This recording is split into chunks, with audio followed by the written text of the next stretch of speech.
What does sleep have to do with your organs? What does the time you may wake up if you have insomnia have to do with your organs and your glands and your body systems? Well, according to Chinese medicine, a lot.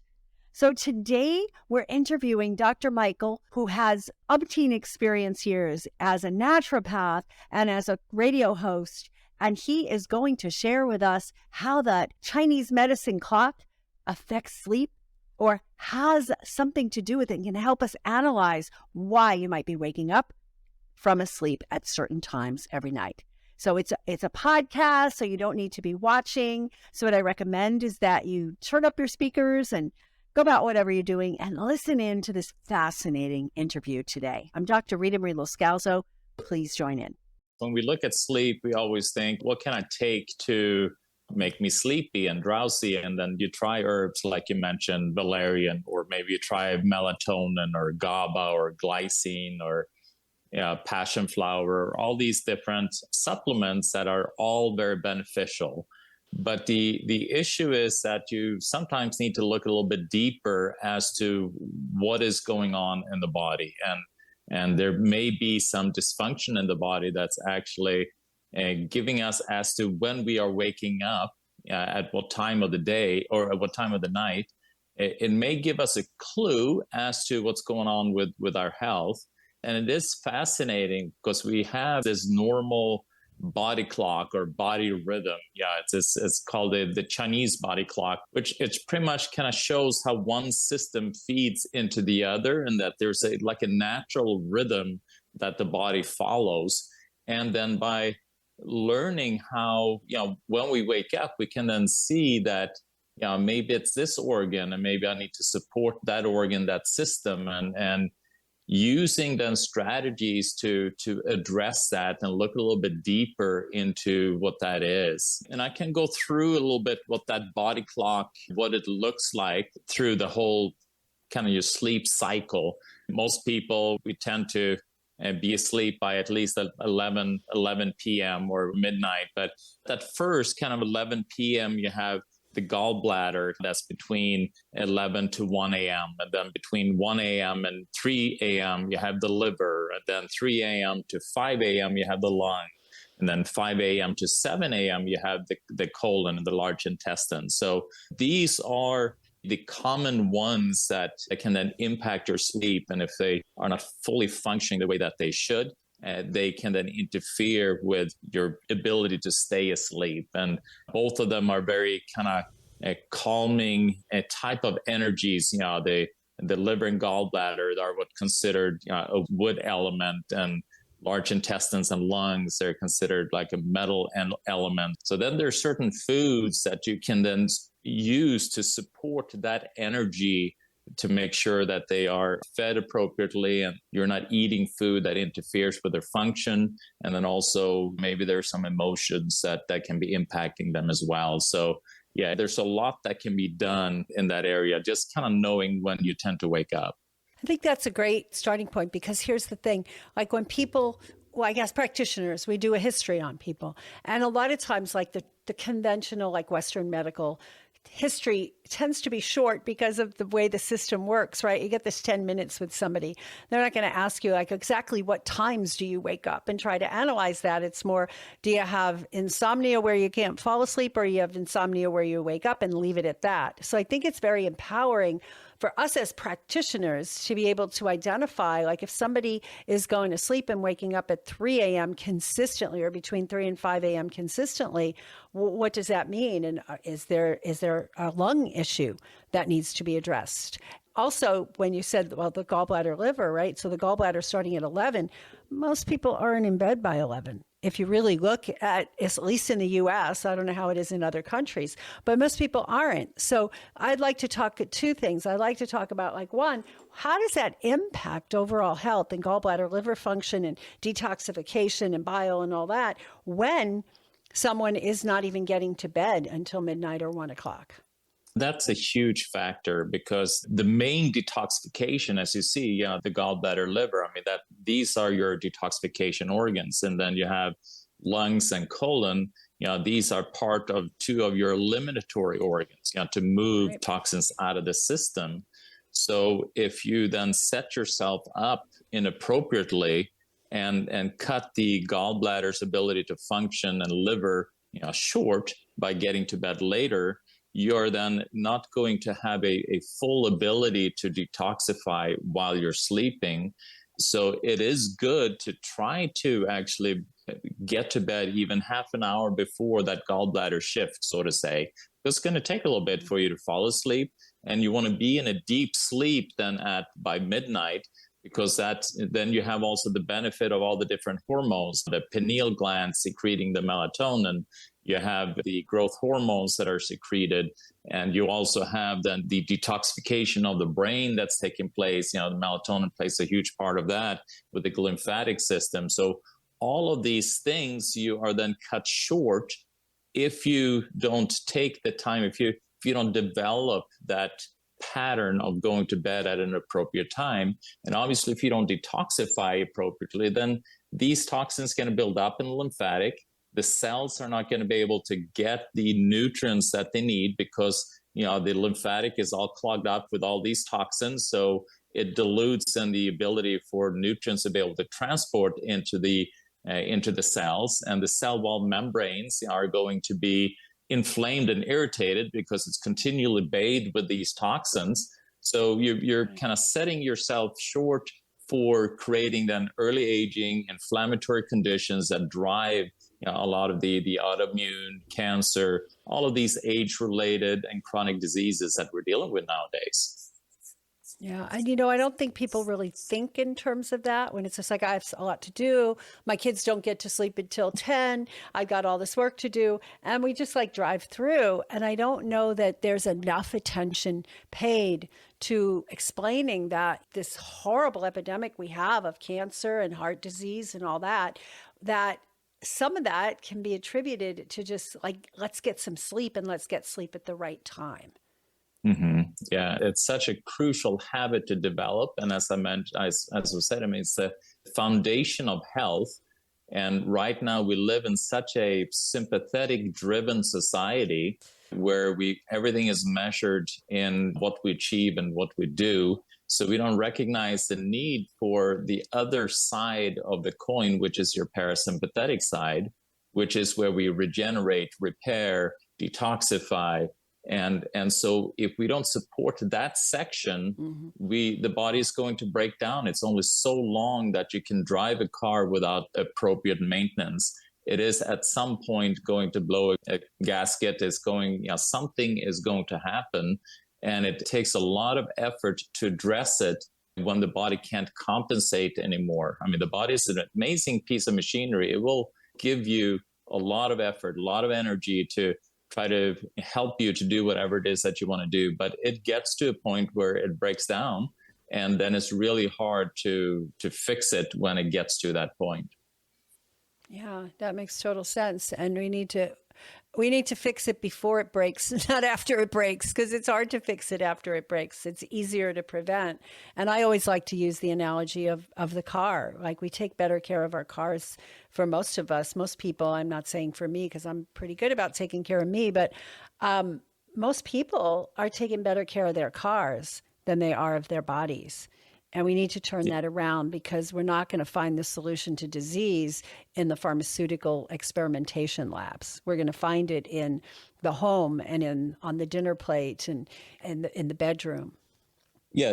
It's just going back to basic principles. And we get so wrapped up with fancy supplements and fancy details and the newest and the latest. But this kind of information, it's the lifestyle and the patterns of living has been around for ages. And it's just reestablishing these sound principles that our body have evolved with. Yeah, so true. So if you're going back to the timing, right? So you're working with somebody and they say, I can't stay asleep. I always wake up between, say, 1 and 3 a.m. Where would you start with that? You'll think, okay, liver, right? How do you approach that to help them get back into a rhythm? So the liver is one of those that holds a lot of kind of emotions, obviously it's one of our biggest detoxifying organs. And it's interesting that gallbladder is before liver, because if the gallbladder, the flow through the gallbladder bile duct is not open, then how can the liver empty itself, if the gallbladder has it kind of cleaned up and done its job. So with liver, you got to look at emotional aspects. Am I storing anger? Am I impatient, frustration, resentment? Am I impulsive? So these are kind of different emotions that come along with the liver. So you need to assess and look at your life. What is it that may be putting me in that place where I feel these emotions, and really work on fixing that. Liver also has a very tough time with these greasy, rich foods, like a lot of meat, a lot of cheese, a lot of eggs. You got to look at, am I eating too much of that, and bringing in then more fibers, lighter foods. And also there's certain foods like pears and parsnips, seaweeds, lemons, limes, turmeric, chlorophyll-rich foods like parsley, kale, watercress, alfalfa, collard greens. All of these are fantastic to strengthen the energy in the liver, especially if it's kind of an excessive type of, it's kind of like you're inflamed, more of kind of that heat in the liver. And then also some of these bitter foods, like romaine lettuce, asparagus, radish leaves, amaranth, quinoa are fantastic. And looking at herbs like dandelion, milk thistle, Valerian, Oregon grape, gentian. I love gentian because it really it's these bitters that stimulates this. It's kind of like a muscle workout for the liver and for the gallbladder, and also all the other digestive organs as well. But it really helps to kind of relieve that stress and open the flow through the liver so it's not that congested. So those are some good things to start with. And obviously, you can also introduce things like coffee enemas. I love coffee enemas. I don't know how many patients that have turned around the most difficult situations by supporting the liver through regular coffee enemas. You can also do like castor oil packs over the liver just to calm down the inflammation over the liver. So these are good things to look at when you are having then a patient or yourself that are waking up then during those liver hours. Yeah, I love this. I really love the approach of looking at sleep from a integrative, holistic method, right? Because it's not just, oh, you're having trouble sleeping. Well, let's look at your adrenals, which we can talk about. Let's look at your cortisol levels. But beyond that, like if person's consistently waking up at a time when one of these organs is activated or should be doing their thing, right? Liver cleansing and all that, then I love the approach of saying, probably people look at you like you're a little bit strange when you say, oh, you're having trouble sleeping. Here's what I want you to do. I want you to eat a big salad with all these things in it, or you know what I mean? Like, it's like, wait a minute, I just told you I'm having trouble sleeping. Aren't you going to give me like something that's a sleep herb? And you're like, well, maybe, but let's just address what's really underlying this. I mean, that's assuming that the timings are consistent. What about folks who are, sometimes waking up at 2 and sometimes 4 and sometimes 1? Yes, obviously, then you want to look at what's going on emotionally with that individual. You want to look, sometimes you have underlying depression, underlying anxiety, underlying stressors that you want to take a look at, and bringing in then therapies like meditation. 10-minute meditation is just a powerful tool to do before going to bed. And because that just helps to calm the system down and create that space where you don't have to resolve anything, and where the brain doesn't have to be active. So you can create then a relaxing set point before going to bed. But then also you do, like you mentioned, the adrenals, blood sugar, which are common things that you look at.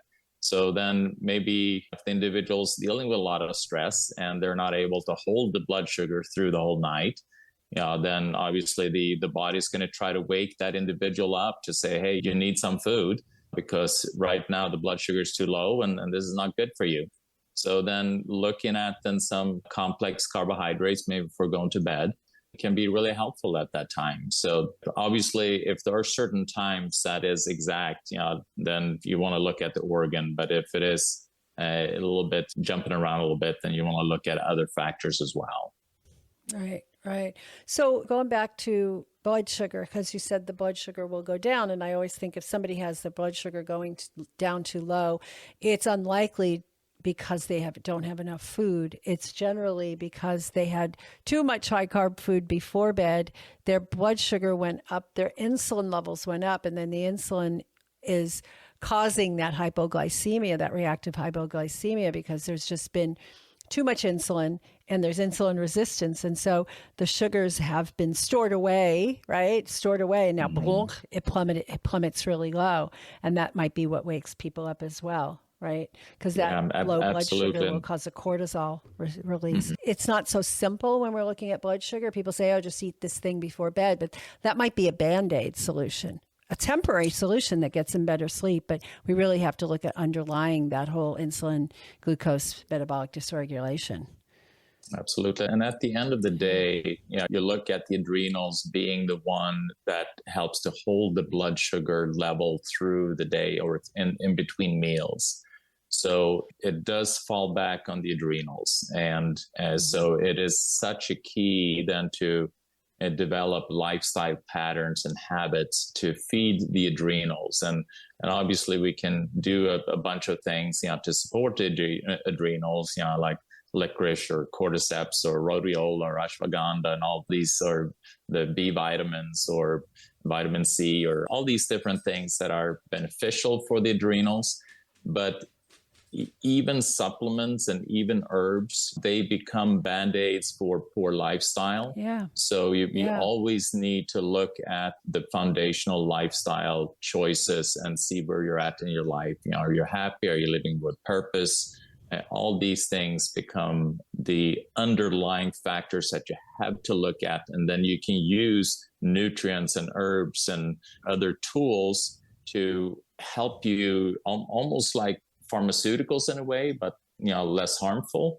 But they become a tool to help you get to a point while you then address the underlying factors.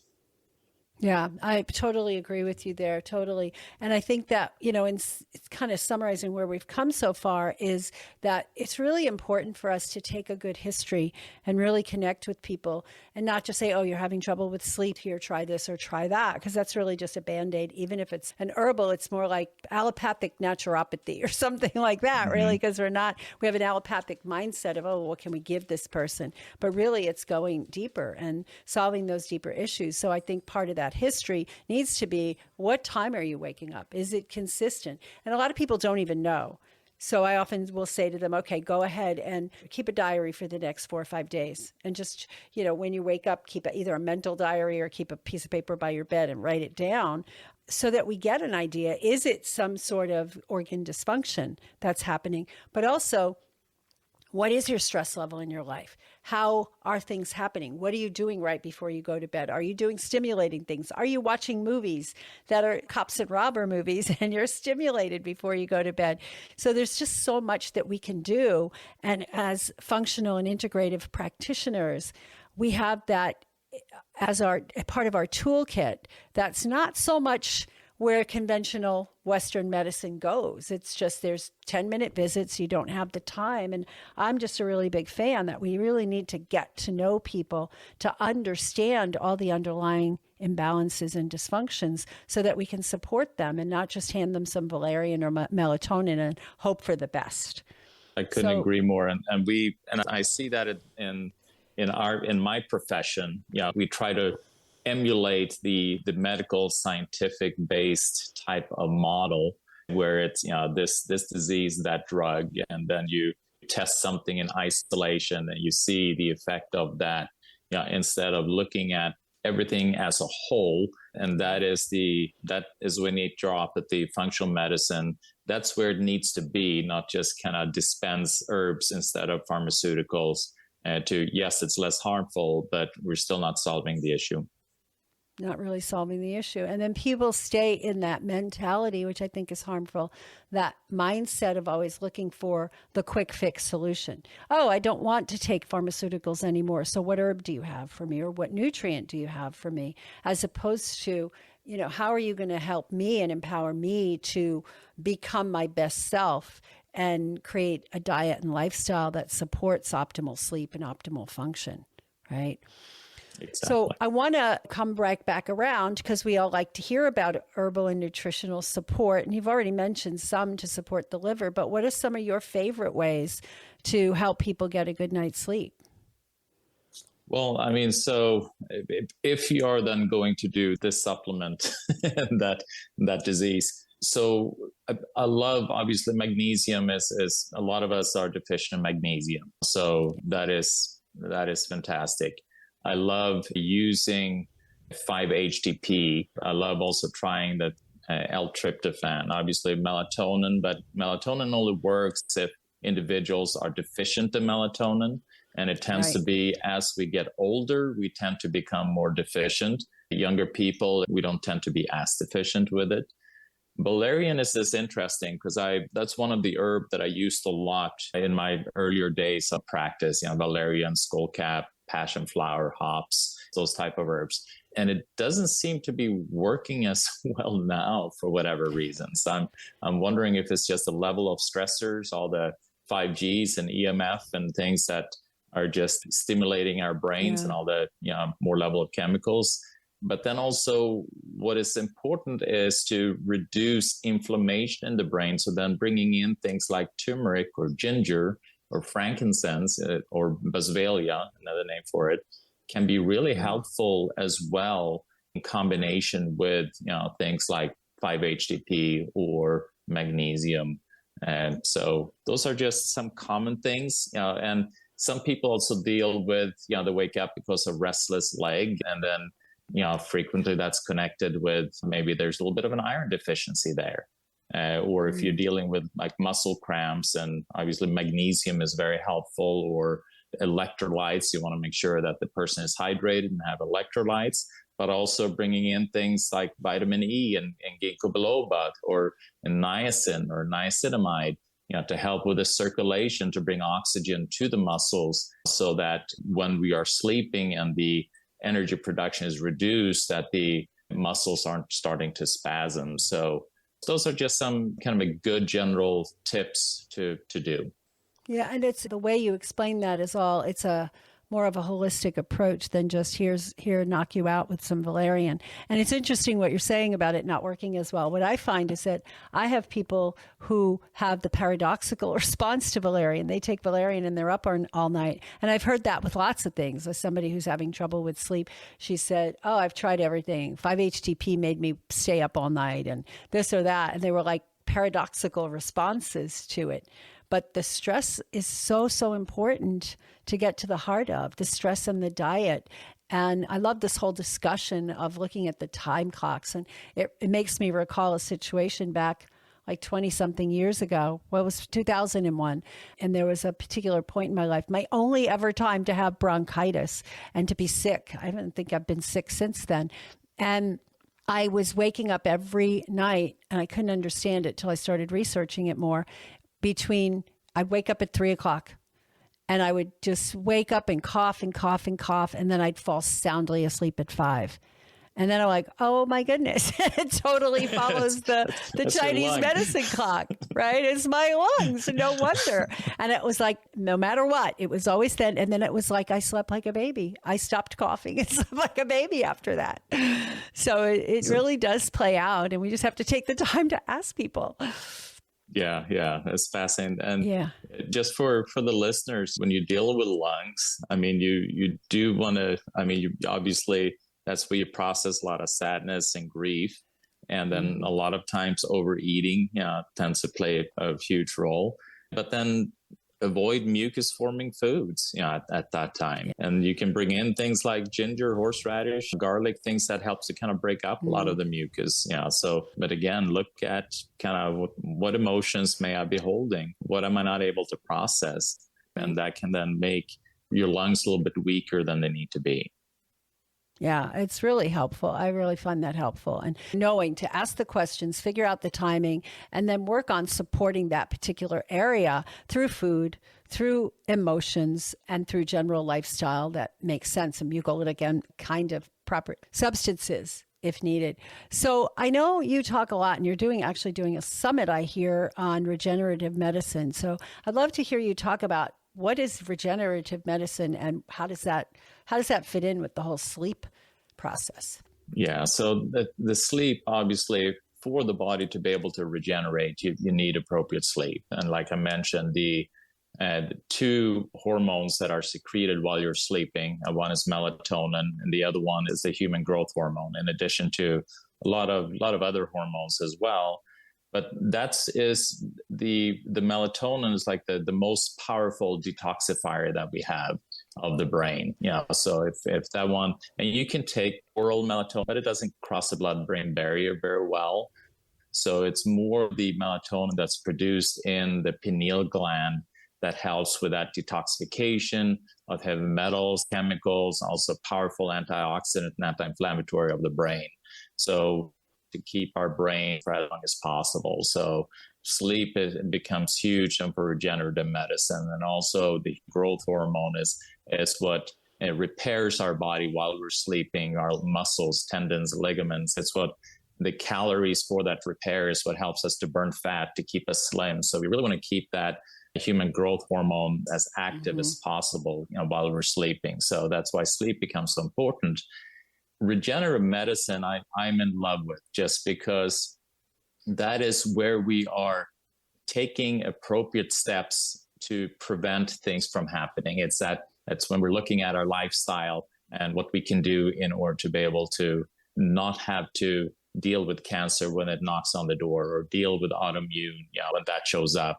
So it is great to try to address and support your body as soon as possible. So I have just a long list of powerful speakers that will be during the regenerative medicine, and will be in the middle of January. So I really urge you to, I'm not sure if we can have a link associated with this. Yeah, we'll put a link in the show notes for sure. Yeah, absolutely. Yeah. We'll put a link in the show notes. Perfect. And that way people can just click on it and see what's being spoken about, the speakers. And we have leaders, literally the leaders like Dr. Rita Marie herself that are internationally known in their field, talking about oxygen, ozone, hydrogen, food, how to arrange your living space, how to about sleep, circadian rhythms, hormones, peptides, stem cells. It's just incredible what's going to be offered and spoken about. So really excited for everyone. Just take a look at the link and join us. Yeah, that would be great. And I think about it, I just realized in looking at the word, I'm like, wouldn't we want to be regenerating as we age rather than degenerating?